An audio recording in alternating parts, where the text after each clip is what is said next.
কিশোরগঞ্জ পৌরসভার ৫ নং ward councillor Jubodal নেতা আশরাফুল আলম শামীমের বিচার দাবিতে এলাকাবাসী মানববন্ধন করেছেন।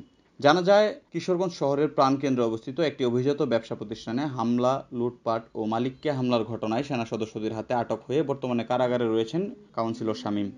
ওয়ার্ড কাউন্সিলর শামীমের বিরুদ্ধে এলাকাবাসীর অভিযোগ, তিনি সরকার পরিবর্তনের পর হারোয়া এলাকার অনেক মানুষের বাড়িঘরে হামলা, ভাঙচুর, অগ্নিসংযোগ ও লুটতরাজ চালিয়েছেন। আজ বুধবার দুপুরে বিক্ষুব্ধ এলাকাবাসী কিশোরগঞ্জ শহরের সরকারি গুরুদয়াল কলেজ প্রাঙ্গণ থেকে মিছিল নিয়ে ওয়ার্ড কাউন্সিলর শামীমের বিচার দাবিতে বিভিন্ন স্লোগান দিয়ে শহরের আকরা বাজার সৈয়দ নজরুল ইসলাম চত্বরে পৌঁছান। পরে সেখান থেকে তারা দ্রুত ওয়ার্ড কাউন্সিলর শামীমের দৃষ্টান্তমূলক শাস্তির দাবিতে মানববন্ধন কর্মসূচি পালন করেন।